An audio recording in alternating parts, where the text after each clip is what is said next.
Good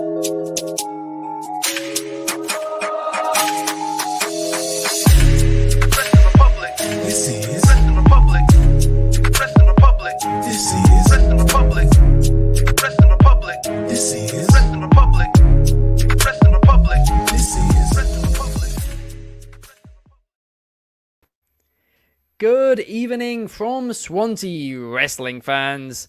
I'm your host, Ben Allison, and you are watching Wrestling Republic's daily broadcast, your one-stop shop for professional wrestling, insight, news, and reviews on a daily basis. Today, we're less than 24 hours out from AEW's All Out pay-per-view, and we're going to be giving our thoughts on it. It's going to be a very fun show, hopefully, and make sure for you guys to comment your thoughts on the show as we go through it all match by match. But of course, I'm not just going to do this on my own. I need a great panel, and let's kick things off with the man who reviewed the show for WrestlingRepublic.com last night, the man who's always got controversy surrounding him, but at the end of the day is always the hardest working man in the review business. How are you, Coby?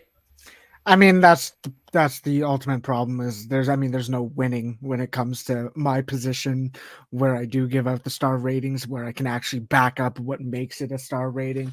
But regardless, it is a losing battle at every single point in time. I mean, but it was still a heck of a show. It was enjoyable from start to finish. It was a pleasant experience watching the show and reviewing it. And of course, I always enjoy the longer reviews that take a lot more time to write. Regardless, I had a blast watching the show. And I'm sure a lot of other people did as well. I certainly had a blast watching it. It was a lot of fun indeed. But of course, you rated it 4.75 stars, not 5 stars. So according to our comment section, that means you absolutely hated it. But also joining us today, we have the head of opinions, Anthony Ricciardi. How are you today? I'm doing all right. You certainly went all out with getting the cast of people that have pissed off the most people that you could get. I mean, other than Clark, who's obviously out of town, but you've gotten the collection of 3 people that have annoyed more people than anybody else here. But yeah, it was a really fun show, controversial at times. I'm sure our takes will be too. So let's get into it. Absolutely. And the funny thing was, we were meant to have a 4th on today's show, and that was going to be Ignacio. So, I mean, the entire stream might have just blown up with the amount of hatred we would have gotten if that was the case with you guys all on it. But let's just jump straight into things, shall we? Because over the last few weeks, there's been a lot of speculation that perhaps Jon Moxley's new gimmick is linked to Shane McMahon. Maybe it was going to be a new faction. Well, it turns out none of that was true, and he's still in the BCC. But Bryan Danielson is no longer in the BCC because he defeated Jack Perry. After the match, Christian Cage went to cash in his contract, but Jon Moxley stopped him, and then Claudio turned on Danielson, and Wheeler Yuta was left crying. Pac was holding him back. Pac is now in the BCC. Danielson is out of the BCC. Why does Jon Moxley want to talk to Bryan? Why does Jon Moxley want to talk to Darby Allin? We have absolutely no idea. I mean, basically, this entire situation, I am now absolutely clueless about. But Anthony, I'm going to go to you first. What did you think about this championship match? Bryan Danielson versus Jack Perry, and then the murder which took place afterwards. The match itself, I really enjoyed. Danielson is one of the best to ever do it. He can turn any good match into a great match and a great match into a classic. I'm not saying it was a classic, but it was a phenomenal match. Personally, and this is something that I noticed throughout the night. For me personally, whenever I'm watching these shows, I would love a match to end on the ideal point. To me, the ideal point was when Danielson hit the running knee, and I would not have had Jack kick out. I know they went longer, and then Jack's like, go ahead, hit me with the move, and then they ended it.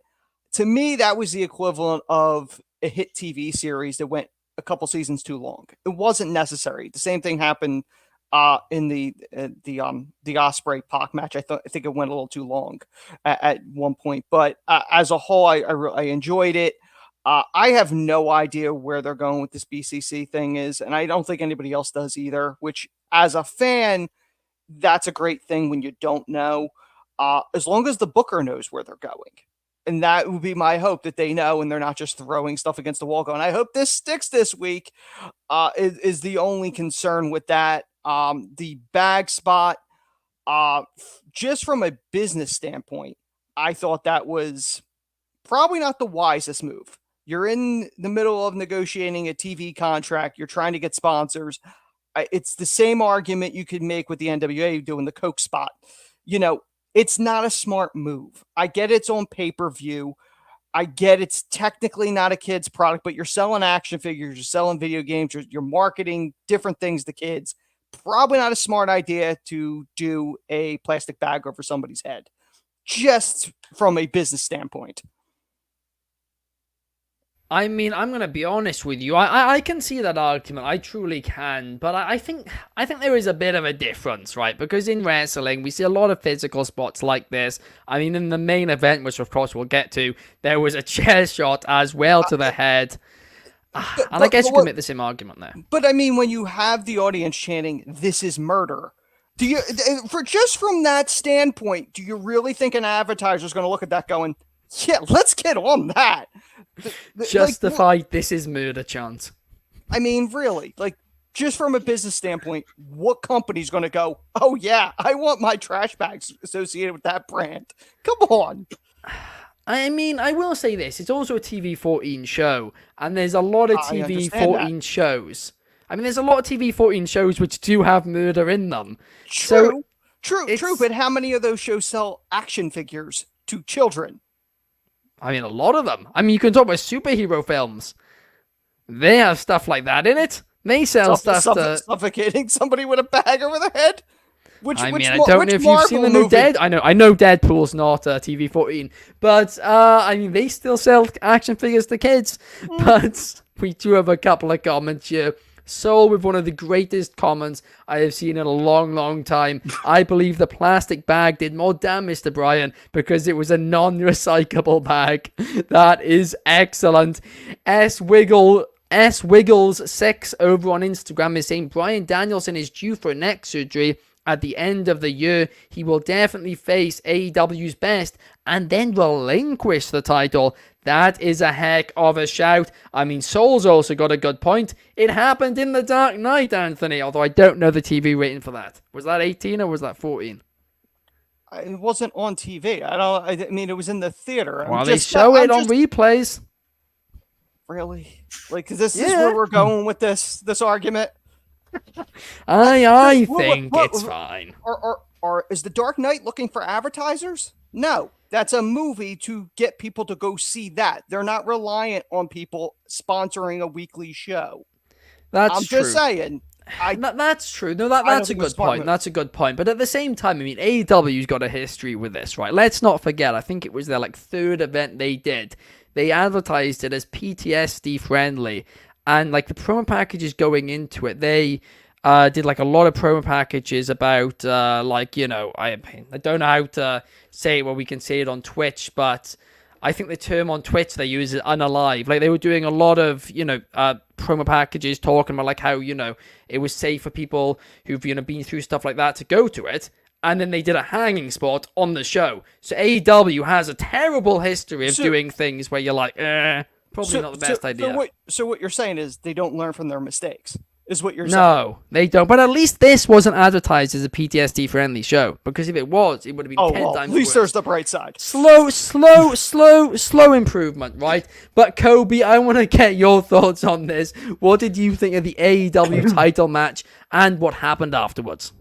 And I think this is the thing, is when I look at it and I see, okay, they had 2 weeks to do this. They needed a mini program for Bryan Danielson to wrestle and to get a point and to get a start to wrestle and All Out. Who better? I don't want to say who better, but Jack Perry's fitting. We know where they are. We know the history. We know his relationship with one of the Chicago-made one in the WWE. we know putting Jack Perry in this position was a smart and logical choice. Yes, does this make your champion look weak as the TNT champion? A little, but it doesn't necessarily matter in this sense. I think we saw one of Jack Perry's best matches to the date. I saw a lot of tremendous selling. Of course, you're going to get that from Danielson, but the fact that Jack Perry took 2 Busaiku knees before the ultimate finish, and both sells were brilliantly done. I mean, it just showed you the level he can go to when he needs to. This was Jack Perry's match of the year. This was Jack Perry's almost match of his career. There's only a few other ones that we can talk about. I very much like this match. I thought it was very well done. I like the slow build. I like the run in.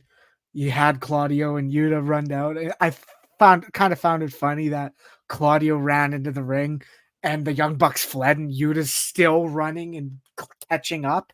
I thought it was kind of fun to see Claudio had the speed and intensity to do it himself. But I mean, it was fun. It was enjoyable. The post-match stuff isn't very much interesting. Of course, I laughed very, very hard watching the All-In Casino Gauntlet when Christian won the match. And then I was like, oh, this is great. We see the Luchasaurus. And then we didn't get the cash in because Pac and the BCC. I don't know. I've heard the term BCC too many times. Who knows if they're even going to call themselves that anymore? Because we know Moxley's. We knew William Regal doesn't like John Moxley. And he said that several times during his stint in AEW. But, I mean, who knows if they are going to do that. I think we're going to see Moxley take the third trios title because we know Yuta isn't going to align with the people who are taking out his mentor. I think it's an interesting angle. I mean, I share the same criticisms that we've already spoken about. Like, is it the most advertiser friendly? Not so much. Is it an intriguing spot? Yes. Could they have done it differently with a leather strap or a belt or a chain? Yeah. There's a lot of ifs, ands, or buts we can think about it in that sense, but it still served its purpose and it's getting us talking about it. And it is a major moment from last night's show that, I mean, is going to affect the upcoming months of the program. Yeah, no, that is a great point. And on the topic about whether or not it'd be called the Blackpool Combat Club anymore, I mean, let's face it, before, none of them lived anywhere near Blackpool. At least now you have Pac, who lives 3 hours away from Blackpool. So there's at least a little bit of justification to the name. But we'll have to wait and see if they do keep it. But now, guys, let's move on from that. Let's move on to the rest of the card, because let's face it, we have a lot of matches to talk about. Now, we are going to do this the exact same way that we did it the other day. And the way in which we did it the other day, in case you guys didn't see that show, is basically... Oh, gosh, it's got the old graphic up still. Well, I'll fix that now. Is this the one? This is the one, eh? Too many graphics here. But in case you guys didn't see it the other day, 30 seconds for each take, so we all get time to, comment on every match. And let's kick things off out of the gates with the opener, MJF versus Daniel Garcia.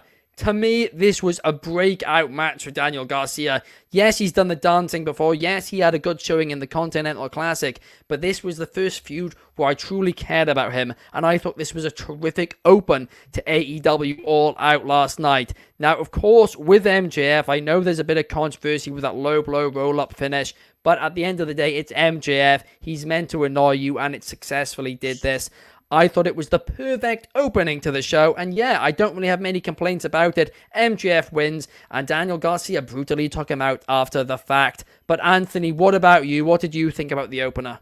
I love the opener. This whole feud obviously was kind of built in, it's sort of rush as a whole, but I found it interesting. It was a compelling match. It was the best I've ever seen Garcia in there.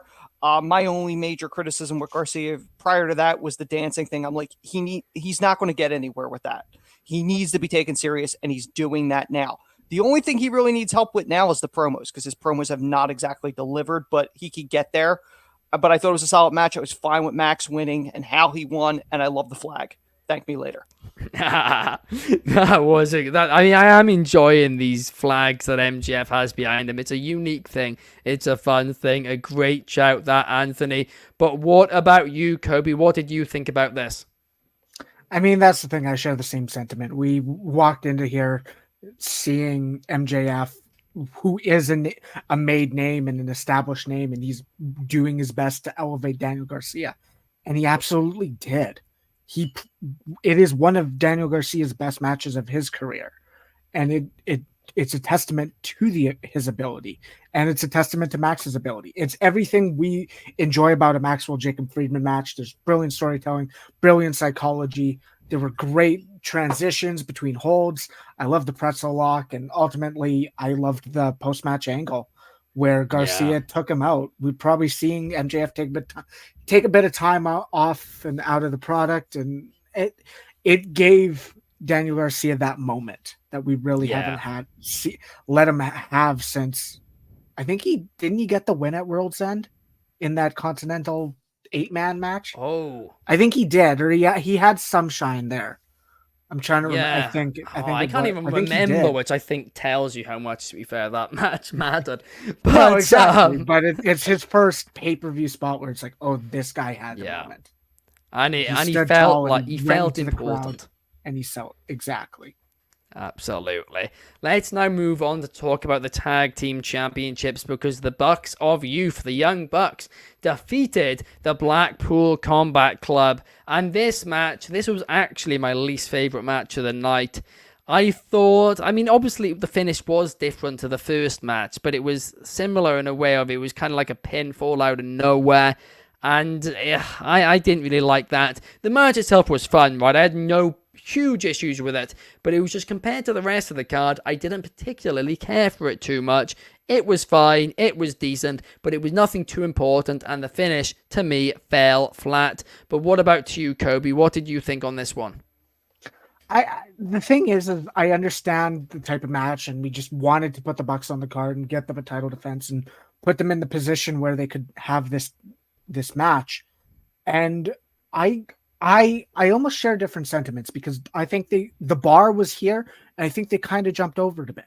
I enjoyed a lot of the stuff that was done in this match. Yes, it wasn't a tremendous match. It wasn't amazing by all means, but there was a lot of good stuff. I saw a lot of good counters of the Bucks offense. I liked the finish, and I thought it delivered just a high quality match. Fair enough. I mean, there we are. We're disagreeing on this one. But Anthony, what about you? Who do you agree with? I got to be honest. There were two matches on this card that I did not have high anticipation for. This was one of them. I really enjoyed it. I thought it was a different type of matchup than we're used to seeing with the Bucks. Claudio's always great in there. Yuda's coming into his own. I enjoyed the match. Did I think Claudio and Yuta had a shot of winning it? No. I don't know who's going to eventually take the title off the Bucks, but I enjoyed it. I thought it was a solid match, and it didn't bring anything down to me. Fair enough.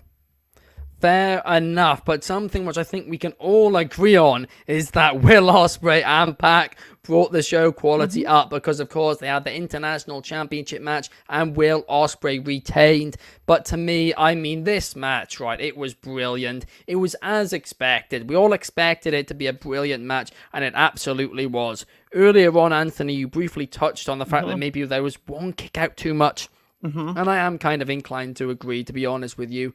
But even still, I just thoroughly enjoyed it. And honestly, Will Ospreay having a match on all their pay-per-views, what a signing for AEW, no doubt about it. But Anthony, what did you think about Will Ospreay versus Pac? Like I've said before, Will Ospreay's a once-in-a-generation talent. You knew this was going to be a phenomenal match. And I am not criticizing anything. If the minorest thing that I'm criticizing is the fact that the spot where there was the reverse poison run on the top rope and Ospreay did the running hidden blade, that to me was the spot that should have ended the match. Everything after it was just extra seasons to a show that should have ended. To me, like, it wasn't necessary. It was like, yeah, it's great, but it really didn't add anything to me, because ultimately Ospreay was winning anyway. So why not end it on that awesome shot? Because the one that did end it, I think Pac was a little too close. It didn't look as devastating as the other one. So to me, I would have ended it there. That would be my only complaint. Yeah, no, I think that is certainly a fair point to make about it. I mean, what about you, Coby? What were your thoughts on the match? The toughest part is if I take it outside of the match and I look at what they've done with the Hidden Blade, and I intend to agree with what they did. And they turned the Hidden Blade into a move that wrote off Kota Ibushi many years ago to now a very much a transitional move. And I think the difference is that running one is never going to finish a match. It's always going to be the Hidden Blade to the back of the neck, which I think that's where they're going with it. But exactly, like the same sentiment is here. It's a tremendous match. Everything about it was off the charts. It was high quality. It's what you expected. Like they said, this was the second match ever where the first was a time limit draw, and they absolutely delivered. I think we're talking about Danielson and Ospreay was a topic right after All In. And I think, not to mention, Pac has 2 match of the year contenders right now. And that was his match with Okada and his match with Ospreay. I think Pac deserves his flowers for stepping up his game this year, because he really hasn't been to that height in any sense since the beginning of his AEW career. Yeah, I mean, I do agree with you there, Coby, and it is a thing with Pac as well, where, of course, he's kind of been going back and forth to the UK, getting injured, then recovering, and it's just kind of been very stop-start. But the guy is a terrific talent, and he certainly proved that in this match. But now on to the next one, because we need to talk about a match which I adored, right? We need to talk about the Chicago Street Fight between Chris Statlander and Willow Nightingale, because this was excellent. Truly, I said it earlier and I'll say it again now, was one of the best women's matches of 2024 to me. It was just brilliant, and these two women have told such a fantastic storyline over the last few months. And it's kind of just gotten to a point now where it kind of started to cool off a little bit. And then they have this match, and bang, it was amazing. It was brutal. It was everything you could ask for with a match to end a feud, a blow-off match, and I adored it. But Coby, my question for you is, did you like it as much as I did? Oh, absolutely. And I said this on the Wrestling Republic Instagram page when you posted about it as one of the top matches. I said, yeah, it's probably one of the top 3 matches personally. And I thoroughly enjoyed Rosa and Tony and Mariah. And of course, this is up there for the top 3 AEW women's matches as well. I think for a match that went, yeah, what can we put after Pac and Will Ospreay? And they said, yeah, let's put this Chicago Street Fight. It's a very, very tough spot. And that did not worry Willow or Chris. They sat there and they delivered. They deserve all the flowers they can get for it. Absolutely, they did. No doubt about it. I mean, Anthony, what were your thoughts on the match? Oh, I absolutely loved it. You know, these are 2 women that absolutely deserved their opportunity to really showcase, and they gave them plenty of time to do it. It's been like that silent feud, not for a title, that's been going on in the company. So it's always a difficult spot to get interest. And I think there was interest there, and I think they delivered. Willow continues to impress every time she's in that ring. If this was the blow off to the feud, it is a little odd choice where the heel went over the face. But I'm not exactly sure where they're going to go long term with this. Where does Willow go from here? Where does Statlander go from here if the feud is over? That's the only question that I have. Like, where does it go after this? Yeah, no, absolutely. It is difficult now. Where do you go from here? Of course, Willow is the CMLL champion. Now she's dropped that belt. Well, she's not dropped the belt, but she lost. And so does Chris Statlander now have an opportunity? I don't know. We'll have to wait and see. but undoubtedly a much needed win for Chris Statlander, because this heel run for her so far has been solid, but she's not yet really solidified herself at that next level. But now let's move on to the next match. Let's talk about the Continental title 4-way, because Kazuchika Okada defended against Konosuke Takeshita, Mark Briscoe, and Orange Cassidy. And this match, right, it was a fun match. It did its job. It did what it needed to do. But I just found it a bit too predictable, and therefore I don't think I was properly invested in it. Even though, for what it needed to do, I think it successfully did it.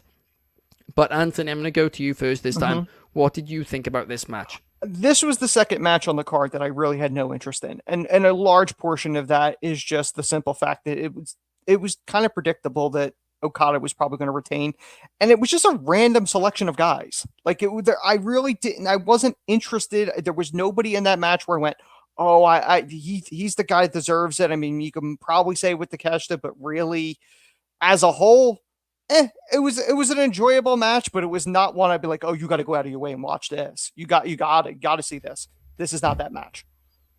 Yeah, I completely agree with you. But Kobe, what about you? Do you agree on that one? That's the thing, is I do. And I sat here and I looked at this match and it was enjoyable. But like you said, I don't believe any of these guys were going to dethrone him. You're not going to have Okada be your Ring of Honor world champion. You're not going to have Okada pin Takeshita, because Takeshita has a future, is going to be a major player for years to come. Orange Cassidy taking the fall was the most predictable part of this match. I thought it was fine.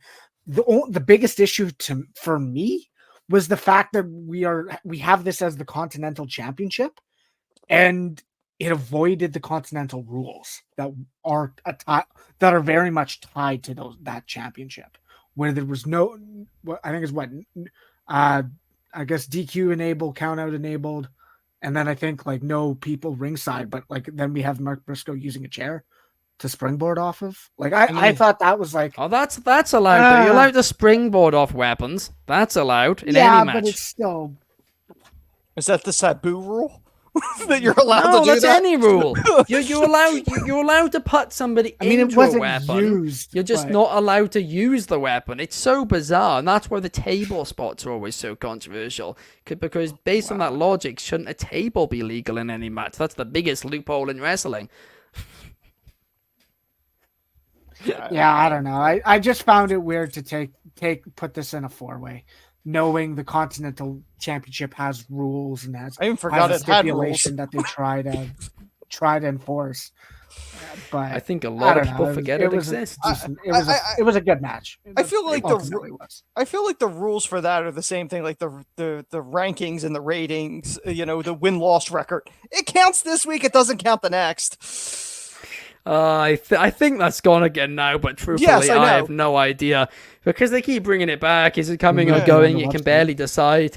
But let's now talk about the final match before we, of course, talk about the one which we really want to get into, the Lights Out match. Let's talk about the TBS Championship match, Mercedes Moné versus Hikaru Shida, because I'm going to be honest, guys, I enjoyed this. I thought there was a few sloppy moments in it, and I thought, obviously, the crowd, it was in a bad spot. The crowd was getting, tired and all of that, but there was always going to be one match which that happened to. It ended up being this one. But from an in-ring standpoint, minus the botched finisher, which seems to be botched every week now, it needs to go. Monet, go back to the bank statement. But I thought it was quite an enjoyable championship defense. But what about you, Kobe? I completely disagree at this point. I'm sitting here watching a match where I thought the first was better on a weekly product, and I saw half of it. But at the end of the day, I saw 4 meteors in that match, and I think I saw less in this one. The thing is the structure to me is what stood out. This was, I want to say 15-ish. I can't remember the exact time, but I'm sitting here seeing Mercedes Moné kick out of 3 Falcon Arrows. Mercedes Moné kick out of 3 katanas at 1. That was sloppy. That was dull. The moneymaker has to go. It's just not it was not good. It was not anything special. I agree with you on the Monet maker, that is for sure. But what about you, Anthony? What were your thoughts?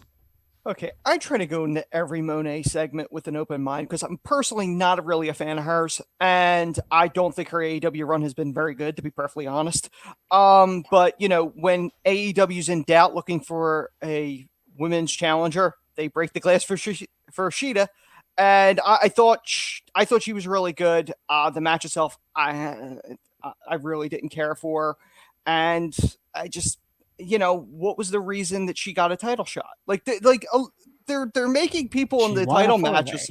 Oh, did she? Oh, Yeah, she She did. won She a did it in four-way the to shop. win. That's about okay, it. she got one. Okay. Even though her entire character direction has been, I'm the ace and why aren't people respecting me? Oh, well, then you're having that promo on Dynamite where Well, you're having fun. Like that was another thing I had issue with. I do agree Just with not this you. show. That finisher as a whole, no one ever takes it right. So if you're the common denominator in every time, maybe it's you, and don't use that move. Just an idea. That, to be honest with you, Anthony, is probably a good shout if we're looking at it realistically, right? I think that's the one thing about this we all agree on. The Monet Maker needs to go. It doesn't work as a finisher. And yes, it's probably... use a normal gory special. Do that or do something. Like Just do something it hasn't worked. If you failed it in your Wrestle Kingdom debut, I think you've hit it once successfully in AEW. Like it's a move that I get. You want to honor Eddie Guerrero, but do a frog you can splash, find a different move. Move it. You can find a different move. Just nobody can take it, right? That's the issue. But now let's move on, right? Let's talk about this main event match, what we all want to talk about. Swerve Strickland versus Hangman Page. I described this as a masterclass in beautiful storytelling and brutal violence because I truly think it is just that. Now, I said it in Allison Analysis and I'll say it again now. My not issue with this match, but a lot of stuff which happened in this match, I would have issues with if it was in a different setting, a different match. But for this match, I think everything made sense. Truly. I mean, I hope the unprotected chair shot to the head at the end of the match was actually protected, right? I hoped it was gimmicked. I hope everyone's actually all good and hope it was done safely. And I will presume it was. But apart from that, I'm going to be honest with you, I love this match. I thought the story going in is the best storyline in professional wrestling right now. I know people say Punk and McIntyre, and that's great too. But the fact with that is, they went weeks where they couldn't be in the same building, and now they can be in the same ring, and it's fine. This feud, the longer it went on, the more heated it got. And I think everything just made sense in this match. Sure, there was a lot of kick out, but again, with how much these two hate each other, it kind of justified it subconsciously for me, even if logically maybe that doesn't make as much sense. Anthony, I want to go to you first on this one. What did you think of this? What did you think of the main event? All right, this is going to annoy people. This was not my favorite of the trilogy, to be honest with you. I love the build of it, the match itself. I didn't love it. I'm not a deathmatch guy. Like I'll enjoy hardcore. But to me, I thought the other ones were better, to be perfectly honest, as a whole. Storytelling and in match, I thought so. The syringe spot, I didn't care for that. I don't understand the logic behind that. I don't get the story behind it. Visually, I didn't care for it. Having Hangman finally pick up a win makes sense. He's crazy now, so his psyche's been broken by losing the Swerve twice. And, he couldn't pick up the win. So I get it. He's out of his mind. He burns a house down. I get the whole story. I get it. But as a whole, it was not my favorite match of the night. I mean, to be fair, a lot of people have been saying that. A lot of people are either like me, where they're saying, like, I really enjoyed it. It was great. Or people are saying, hey, it's not my cup of tea. And I get that because there was a lot of violence involved. And with wrestling fans, that can be hit or miss sometimes. And like you said, the syringe spot, that's caused a lot of controversy. I mean, I'm going to be honest with you. I felt like at least that locked safe, whereas the chair shot was what to me is worrying. Well, the thing is, the syringe spot, there was no backstory to it, as far as I know. Like there was no there's no back history with that. The chair shot, yeah, it was a protected chair shot because obviously the chair fell apart. They did the wide shot. It was a protected chair shot. But knowing what we know about head injuries, I can't go back and watch, let's see, the Rock Mankind I Quit match with all the chair shots. I can't watch that without cringing now. So, I mean, I understand why people would have an issue with it, the one-off. They did it as safely as they could. I was okay with the ref stopping it. He's unconscious. I had no issue with that as a whole because the rivalry made sense. It was heated enough. The syringe thing was the only one I'm like, why?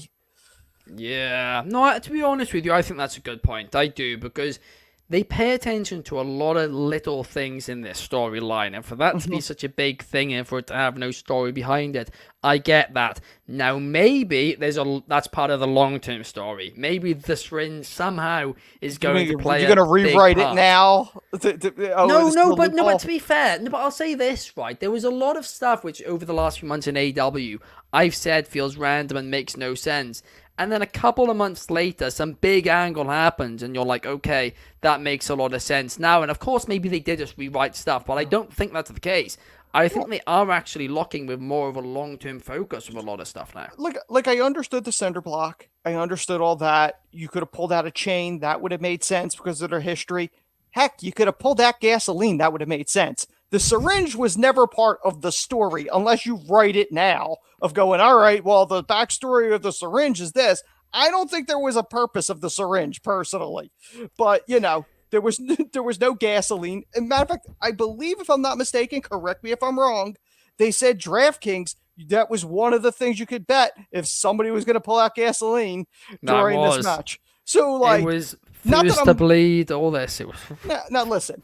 I get it. We've seen at least one person set on fire in AEW this year. I get you probably can't reach 2. That would be overextending it. But still, a syringe? Why? I mean, yeah. Maybe the only thing this match was missing was somebody setting the cage on fire and just seeing that visual of a cage on fire, and then within it you can barely see what's going on. But I think health and safety might have a bit of an issue with that one. Listen, if you wanted to do it where the top of the cage was almost like an Inferno match where it was just fire around it, you could have done that and done that safely, probably. Yeah. And could have even teased it. That they could have done a number of things with that. And to me, that would have been even better visually because you're like, he set my house on fire. There's no way out. Like, you could have done stuff with that. Yeah, I mean, I've said I think they're going for a 3 stages of hell match. I mean, maybe they do like, I don't know, like a street fight for the first one. Then they do a steel cage match for the second one. And maybe for the third one, they go an Inferno match. And the way they end this feud is one of them gets us set on fire. Maybe that is the long-term plan. We have Jesse Hyde saying AEW All Out 2024, attempted murder created by Tony Khan. We all feared for our lives while watching this show. Sorry. It was there. I had to take it. I'm sorry. That is gold. That is gold. Soul is saying it's a weapon in a match. I don't think every item in a match needs a backstory with it. Nurse. Says the nurse. I mean, to be fair, I understand both points of view. I do. But what about you, Kobe? What was your viewpoint on this main event match? The thing is, I mean, I agree with both of you. This was I don't want to say a masterclass, but it was very well done. Everything about it made sense. We have a steel cage match, and they had to start slow and ramp up the violence. We brought out the cinder block. But was there 2? I think there was 3 big spots with it, and especially the vertebraker where you could visibly see the mark on the back. About 2 inches on Hangman's back of just red. And it did what it needed to do. When you're promising a lights out steel cage match, you have to deliver violence. And that's exactly what this did. And that's where they deserve their flowers. To me, I also agree with the fact that this probably isn't my favorite match of the I don't know how to call it because it's not a trilogy because this was 4. Well, there's 3 the 3 on pay-per-view. I would count it as a trilogy. There's 3 on pay-per-view. Yeah. If you want to call it that, yes, that's the trilogy. But there was that time limit draw earlier this year as well. But it probably is the weakest one to me. But that's not saying much because all the bars are physically that high. I mean, everything about this did what it needed to do. If you see the alternate angle, you can see the chair go. right on contact, so it had to be a gimmick chair. I don't think they're that much. I don't think they're idiots in the AEW where they wouldn't do the necessary precautions. The syringe, yeah, I mean exactly. You want even if you think psychologically, why is this being done? The syringe didn't make sense. Yeah. It's what took this is like, oh, a lot of people are gonna take the syringe is what's going to be the problem, because now that's going to be this is going to be the screenshot we use to, I'm going to talk shit about AEW. We're going to talk negatively and we're going to go, this is the backyard or outlaw mud show. And this is what is going to put AEW in a negative light. And that's the point we're at. I understand where they're going with it, but it is going to be a bad omen. It's going to be that and the Danielson with the bag on his head. Yeah, with the same show. Both. Like that. That's the two things Both. that negatively people are going to be complaining about. Yeah, people are going to take that with them for the next few years. For this company, go, this happened. That's what's going to happen, and that's what's going to suck about it. Yeah, but the thing is it fit the violence mold that they needed to fit into, and they did. Yeah, I mean, like you said, it was a high bar. For me personally, it was either my first or second favorite of their pay-per-view trilogy. It's between this and the Full Gear match. I'm not entirely sure which one I prefer. I do think I probably would say I prefer the Full Gear match, but it was so brilliant. It truly, truly was. Like you said, Kobe, I don't think they're stupid enough for the chair shot to really be unprotected, but at the same time, that did happen with Shawn Spears and Cody Rhodes, if you remember, in 2019. It was still a gimmick chair. No, it didn't gimmick. That was the problem with the Cody one. It didn't gimmick. That's why they got a lot of flack for that one. It didn't do what it was supposed to do. It was a broken it gimmick didn't do chair. what it was supposed to do, but they were still trying to gimmick it. The chair refused the job. They still had it. The chair didn't refuse the job, would not take the fall. So they did have a few things in the early days of AEW where they were trying to gimmick things and it went so wrong. I mean, of course we all saw the explosion. But that's that's the thing. Where if something goes wrong, that's different than not gimmicking at all. Like, no, that's true. That is true. Fair point. You are trying to gimmick something. If absolutely. It goes wrong, that happens, but at least they're still trying to do it. And I'm pretty sure that's what happened with the Shawn Spears thing. Is they tried? Yeah, no, it is. It is. They tried, but it just didn't cooperate. Correct. Right. That's the kicker. I mean, I'm gonna be honest. I didn't like the syringe spot. I have an issue with it from the standpoint of, okay, there's no history with it. What's the point? But maybe this was introducing it, and it will have a bigger thing later on in the storyline. And I'm not gonna say that that's not gonna be the case until we see that it's not the case. But I think the plastic bag spot was probably a lot worse for sponsors than the syringe spot. But I mean, we'll have to wait and see. Maybe it comes out that, hey, that was an issue. But that does bring us to the end of the show, guys. Thank you so much to Anthony and Kobe for joining me here today. We will be back the same time and place tomorrow for a little bit of Mailbag Monday. We will see you guys then.